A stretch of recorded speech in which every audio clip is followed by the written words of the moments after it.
14 de maio fica marcado na nossa história do Brasil como um dia de mudanças significativas na Petrobras, talvez no seu bolso, nos seus investimentos, na política um pouquinho, e a gente não sabe o que vai acontecer para frente. Hoje eu estou gravando o vídeo no dia 15 de maio, foi ontem à noite que aconteceu, mas a gente precisou juntar aqui informações, ver o que estava realmente acontecendo.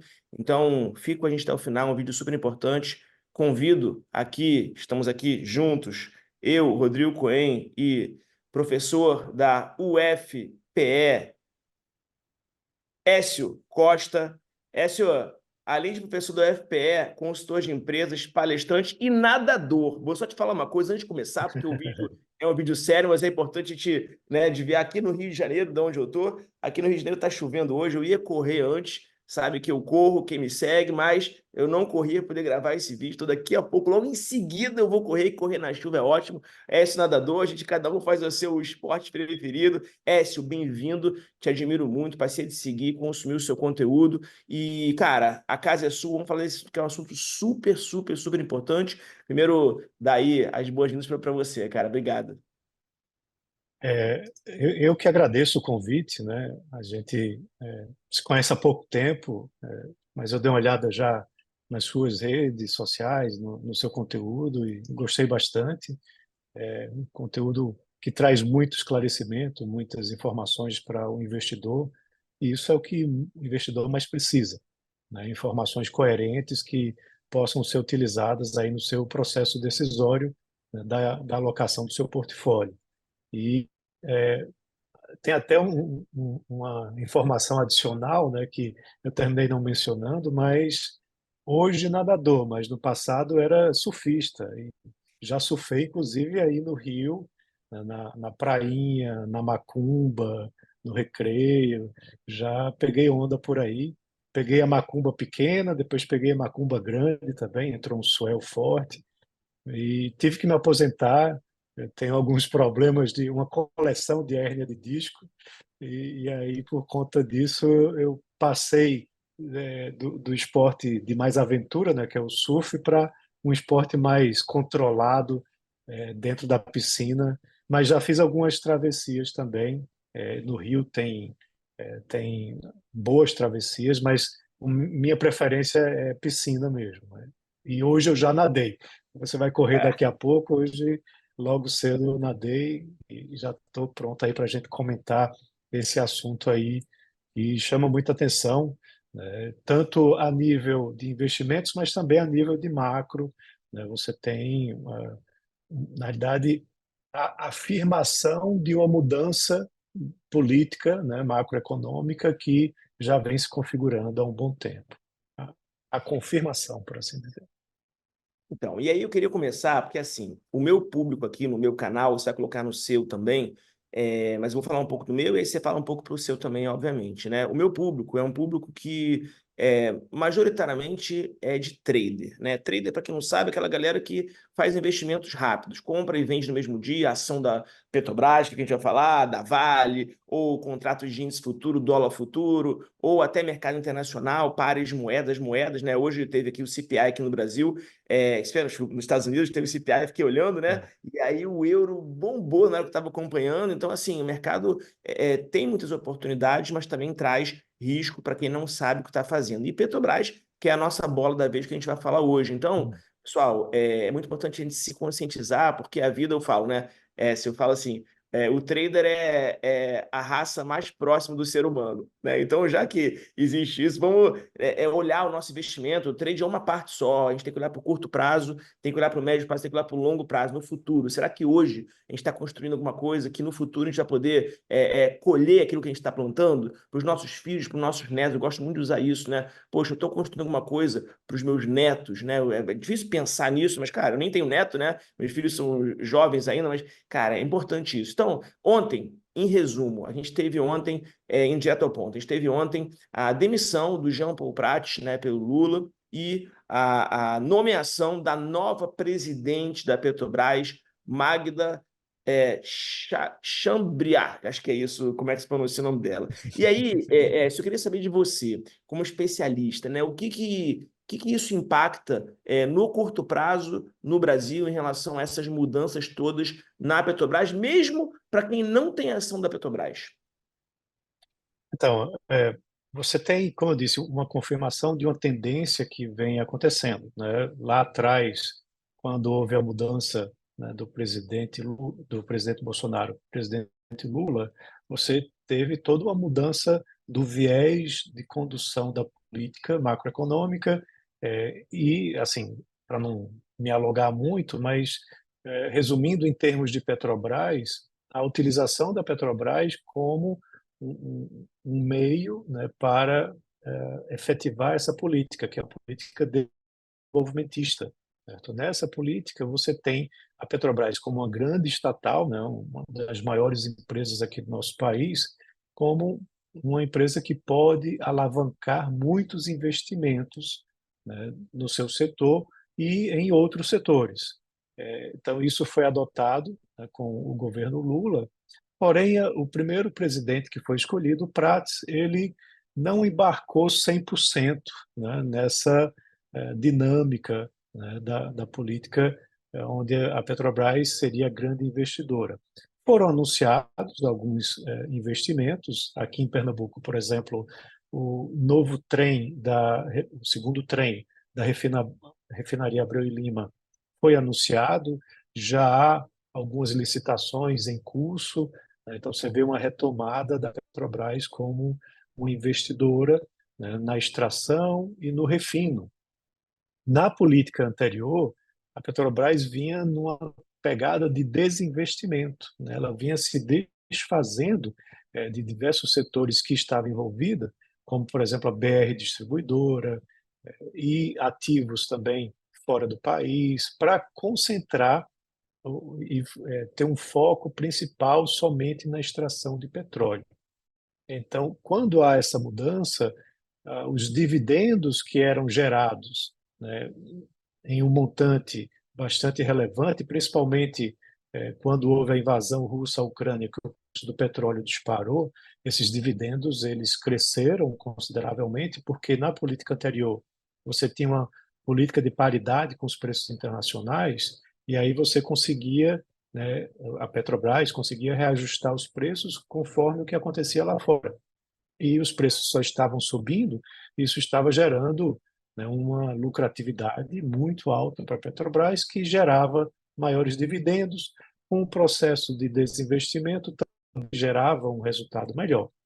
Isso foi mudado, né, desde o ano passado, não existe mais essa política de paridade, e a Petrobras voltou a fazer investimentos. Então, saiu ontem, né, aliás, na segunda à noite, o resultado do primeiro trimestre da Petrobras, e era um resultado muito esperado, né, porque já iria refletir, de certa forma, uma consolidação dessa nova política. De fato, o resultado saiu, veio com queda de receita, com queda de lucratividade. É, na, nas explicações vieram, não, mas o preço do petróleo caiu, tudo bem, mas quando você olha, a relação de investimentos aumentou consideravelmente, já tentando atender essa nova demanda. O mercado não gostou, né, do resultado, as ações da Petrobras sofreram com isso, e aí você já tem um movimento também político já de um bom tempo, por conta da distribuição dos dividendos extraordinários da Petrobras, né? Aí mais de 40 bilhões de reais, onde, depois de muito vai e vem, finalmente se acertou que metade deles seriam, né, distribuídos. E o restante vão ser utilizados para um programa de reinvestimento, né, da própria Petrobras. Só que isso trouxe um desgaste político muito grande para o Prats, né, que culminou com a decisão ontem, né, de demissão dele. O que se fala muito é que o governo estava aguardando a divulgação do resultado desse primeiro trimestre para oficializar a demissão dele, que já estava aí pré-anunciada, né, nas entrelinhas há muito tempo. Então, a nova presidente, ela tem um perfil muito mais desenvolvimentista. ela participou lá no passado do arcabouço, da construção do pré-sal, né? Ela participou no governo no trabalho de transição que o governo atual desenvolveu pós-eleição como consultora para as linhas de política para Minas e Energia, né? Então, ela tem um currículo extenso, mas ela tem esse perfil muito alinhado, muito mais alinhado com o governo do que o próprio Prats. E isso vai trazer aí alterações, né, na forma com que a Petrobras se apresenta ao mercado. Vale lembrar que o governo é o principal acionista, mas você tem outros acionistas, é uma empresa que está listada no Ibovespa, uma de maior peso, ou dos maiores pesos no próprio índice, e tem governança, né? Precisa trazer um retorno aos seus investidores.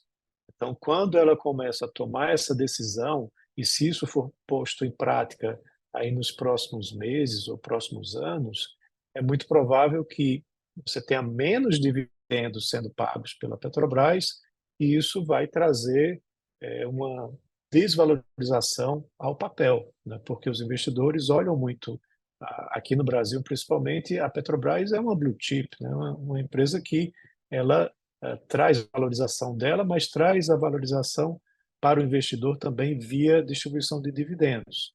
E isso cada vez vai ter menos, né?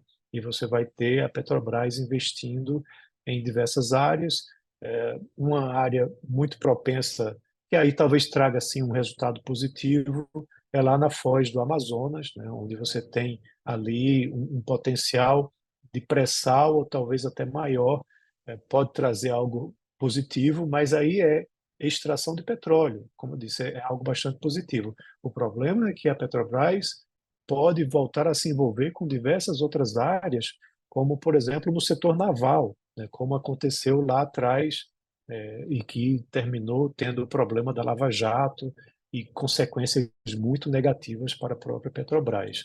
Então, tem muita preocupação no radar, né, e é aquele trader, né, que está comprando e vendendo, não é investidor buy and hold aí de longo prazo, ele se ele tomar decisões aí que vão no sentido contrário do que acontece, né, no dia a dia desse noticiário, de uma empresa que tem o governo como principal acionista, ele pode ou se dar muito bem ou também se dar muito mal, né? Porque é, essas empresas estatais, elas sofrem a interferência, né, do governo, independente do governo, seja esse governo, o governo Bolsonaro, governos anteriores, você termina tendo problemas muito relacionados, inclusive, com a popularidade. Se a popularidade, né, do presidente está em baixa, ele vai tentar atuar em qualquer frente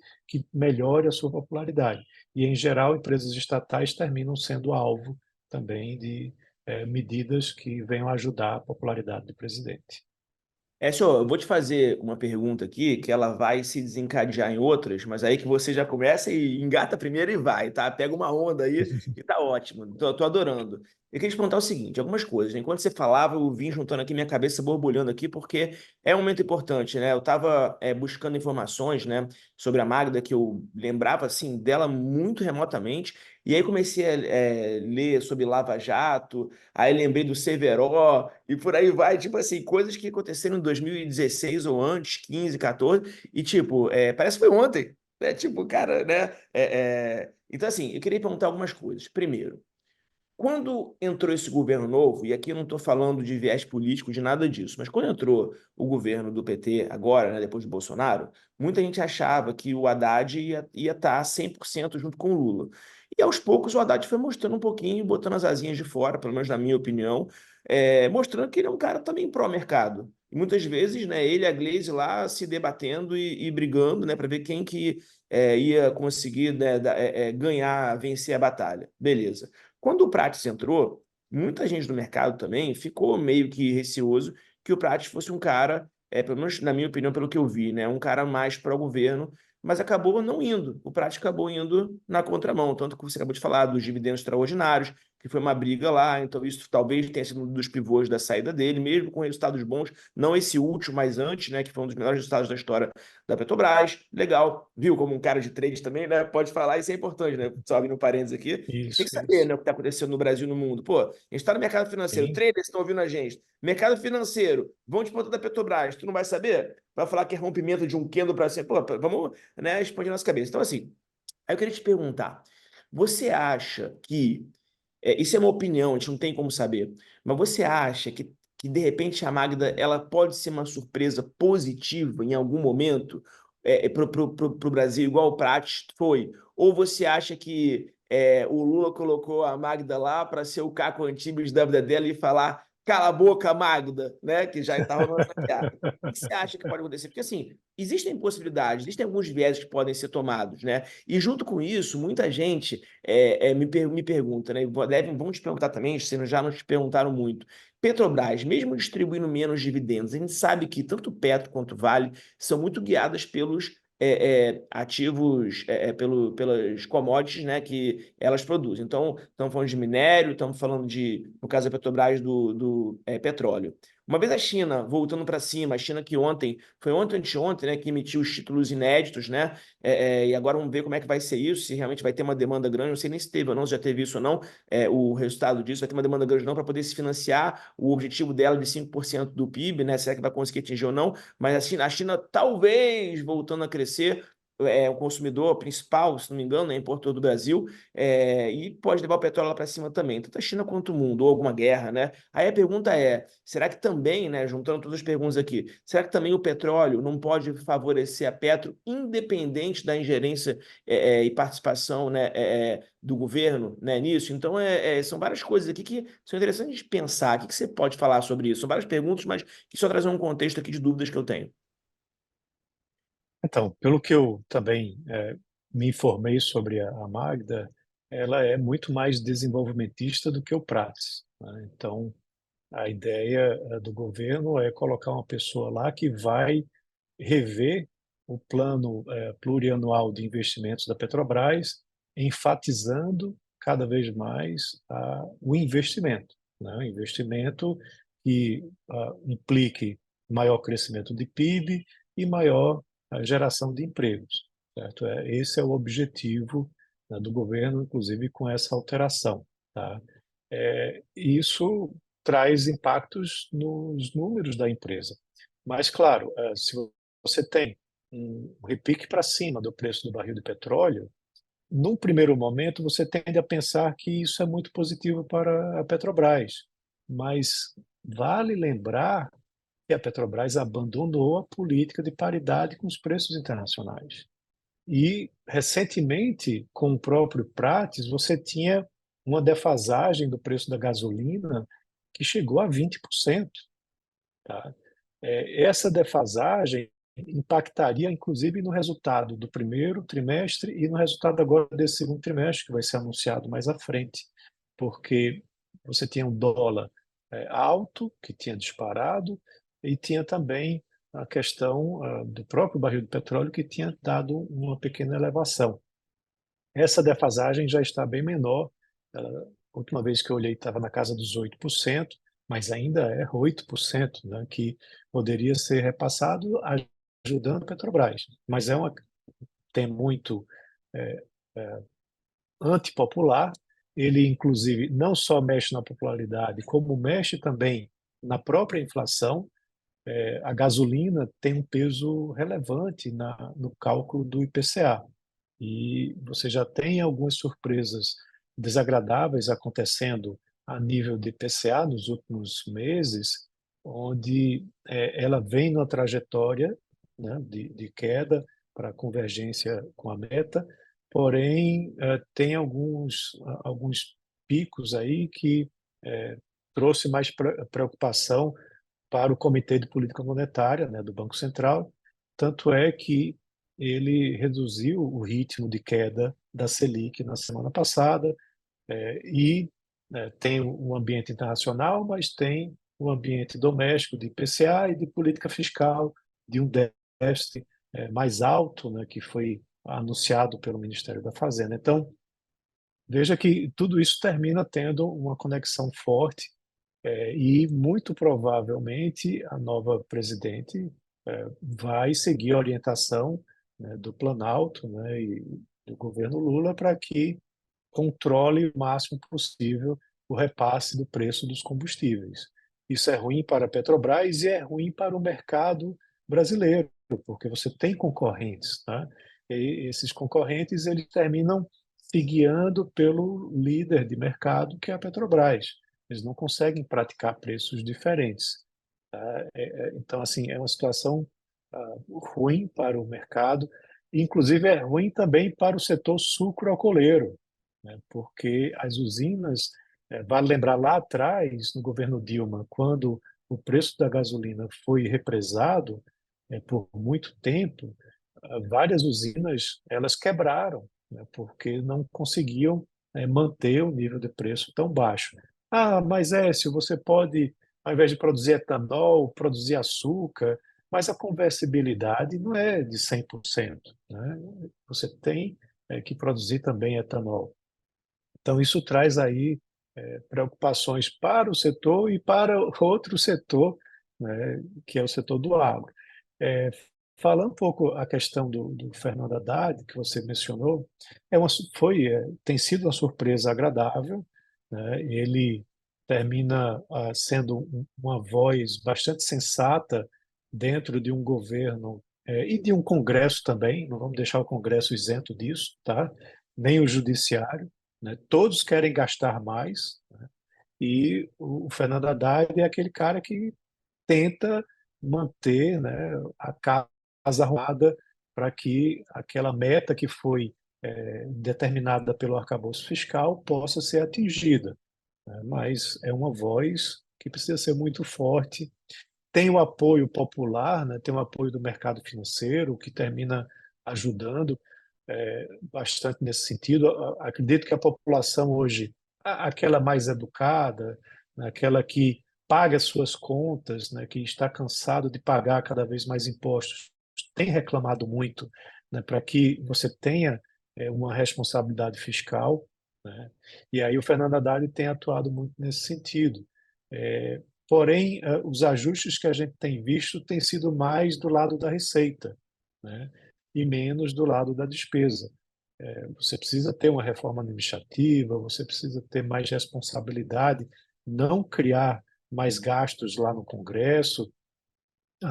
Essa semana mesmo, você tinha aí uma discussão, né, de reajuste do judiciário que ia trazer um impacto enorme, né, multibilionário nas contas do governo. E aí, no momento, inclusive, que o Rio Grande do Sul vem passando por dificuldades e que precisa de um apoio para a sua reconstrução. Então, veja que é uma voz quase que única, né, dentro de um governo que tem esse viés, né, expansionista, né, em termos fiscais. O que é que isso significa dizer? Que é um governo que gosta de gastar, né, isso é, na verdade, considerado como um investimento por eles, para que a economia possa crescer mais.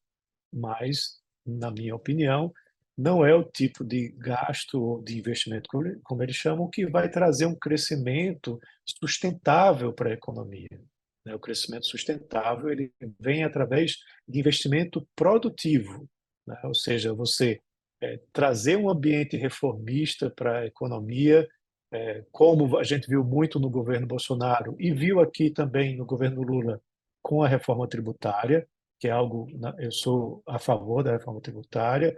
Claro, não é a melhor das reformas, assim, a próxima reforma sempre é melhor do que a atual, né, o que sempre dizem, mas é um avanço significativo e outras reformas precisam acontecer para que você tenha um ambiente de mercado mais competitivo, mais atraente para o investidor estrangeiro, para o investidor nacional. E isso sim traz um crescimento sustentável para a economia.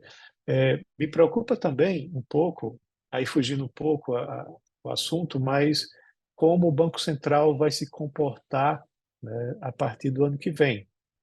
E aí, falando falamos do Haddad, né, e você tem novos ingressos no Comitê de Política Monetária, na diretoria do Banco Central, que vem da gestão Lula, né? E também lá a gente vê também um pouco a mudança do discurso, né? Um discurso mais consciente em termos de realidade de mercado, né? Isso, eu não sei se isso vai perdurar, né? Se a partir do ano que vem esse discurso pode mudar. A gente teve uma sinalização meio preocupante na decisão do Copom da semana passada, com um placar bastante dividido, né, de 5-4, onde os quatro foram justamente escolhidos do governo Lula.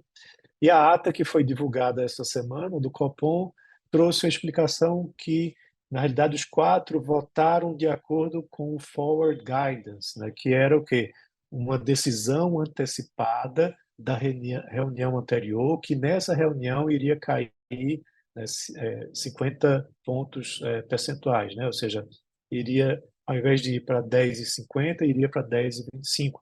Mas o comitê como um todo decidiu por uma redução menor por conta da questão fiscal aqui no Brasil, basicamente, e da decisão de postecipar a queda, né, de juros lá na economia americana.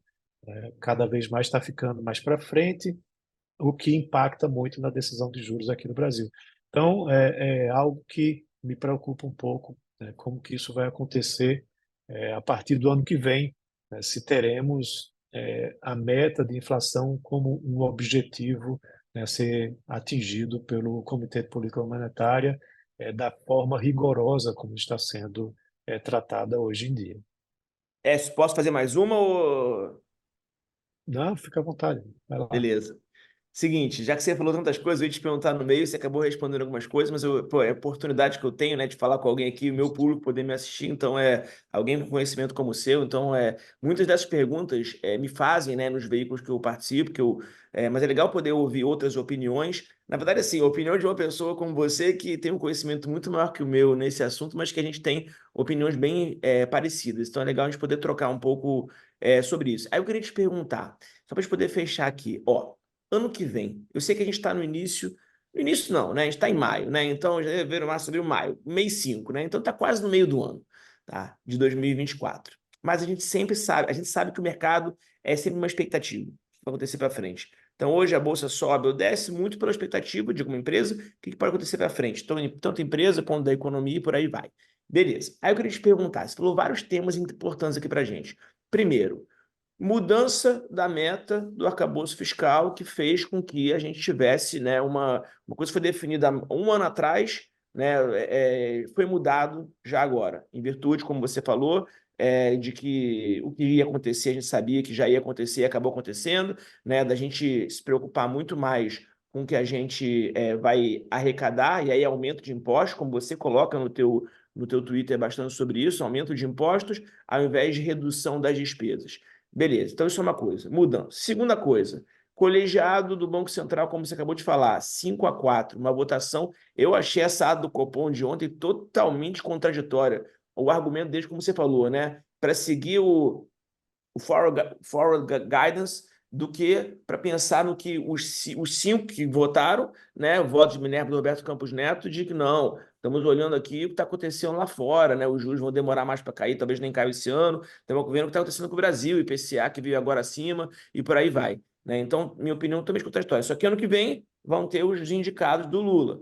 Beleza. Seguindo isso, queda na popularidade do Lula também é uma coisa que preocupa o que ele pode querer fazer no Brasil em virtude dessa queda da popularidade dele. Será que talvez, para poder aprovar mais reformas, como você falou, injetar mais dinheiro ainda para o Congresso, poder fazer os projetos deles e ganhar com isso, né, aliança e por aí vai. O que a gente pode esperar até o final do ano? O que o investidor pode pensar em termos de investimento, né?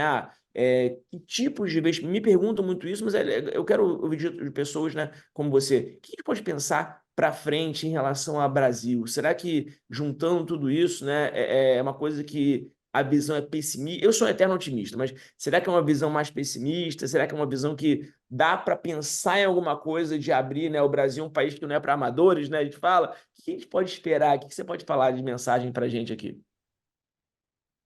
Então, em termos de reformas, eu acho que não teremos mais reformas para essa gestão Lula 3, tá?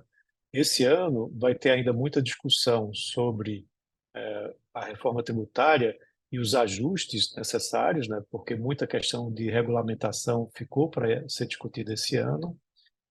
Como a popularidade do presidente está em baixa, em geral, reformas mexem com a popularidade do presidente. E muitas vezes essas reformas elas só são tratadas no primeiro, no máximo segundo ano de uma gestão, porque aqui é o Brasil, né? Vamos ser inocentes, todo governante está sempre pensando na sua reeleição ou em eleger alguém do seu partido. Quando você começa a ver o segundo ano, que é esse ano, já tem eleição municipal, já há um movimento de, olha, peraí, isso aqui é um vespeiro, é melhor não mexer, vamos deixar para depois. Ano que vem, pode ser que tenha alguma coisa em termos de reforma de renda, né? Porque se falava que a reforma tributária iria começar pelo consumo e depois iria para a renda, mas aí é onde pega no bolso também de muita gente, né? E é um tema muito impopular que eu acredito não deve ser tratado. E o último ano de gestão é o ano do governo gastar para se reeleger e não tratar de pautas polêmicas. Então, assim, não acredito que a gente vai ter aí reformas significativas aí, né, nos próximos anos. Uma pauta que vai ser muito discutida é essa questão da reconstrução do Rio Grande do Sul, o que deve mexer novamente com o déficit, né, aumentando o déficit desse ano, porque você tem aí maiores gastos direcionados para lá. Não estou dizendo que não devem ser feitos, eu estou apenas apontando a questão macro disso, né? E isso aí vai terminar fazendo com que os juros diminuam ainda mais o seu ritmo de redução, porque o fiscal se deteriorando traz preocupações. A própria ata do Compom mencionou que é preciso observar os impactos econômicos nos preços, né, do que aconteceu lá no Rio Grande do Sul. Commodities agrícolas, produtos industrializados podem ser impactados, pode impactar inclusive no PIB, né, porque o Rio Grande do Sul é uma economia que traz uma relevância no cenário nacional. Para se ter uma ideia, na semana passada, quando você ia comprar algum produto na farmácia, no supermercado, tal, em determinado momento, isso aconteceu inclusive comigo, a Cefaz não estava conseguindo gerar nota fiscal. Quando eu fui ver depois, era porque todas a parte digital, né, que é feita pelo Concefaz fica no Rio Grande do Sul e ele estava tendo problemas por conta das enchentes lá. Então, isso traz aí uma preocupação para esse ano, o que deve trazer impactos, né? Então, essa é uma preocupação, né, e uma visão mais de médio e longo prazo, né, até final dessa gestão.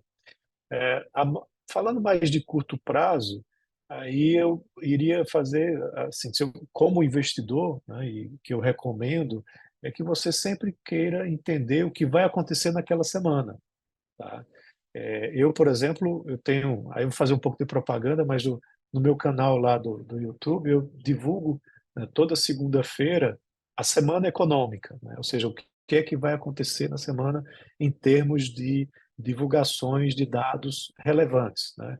Então, essa semana, por exemplo, na segunda teve divulgação dos dados da Petrobras, né? Aí ontem teve divulgação do setor de serviços, que impacta muito no PIB. Hoje teve BCBR, né? Na sexta vai ter a PNAD, que é divulgada pelo IBGE.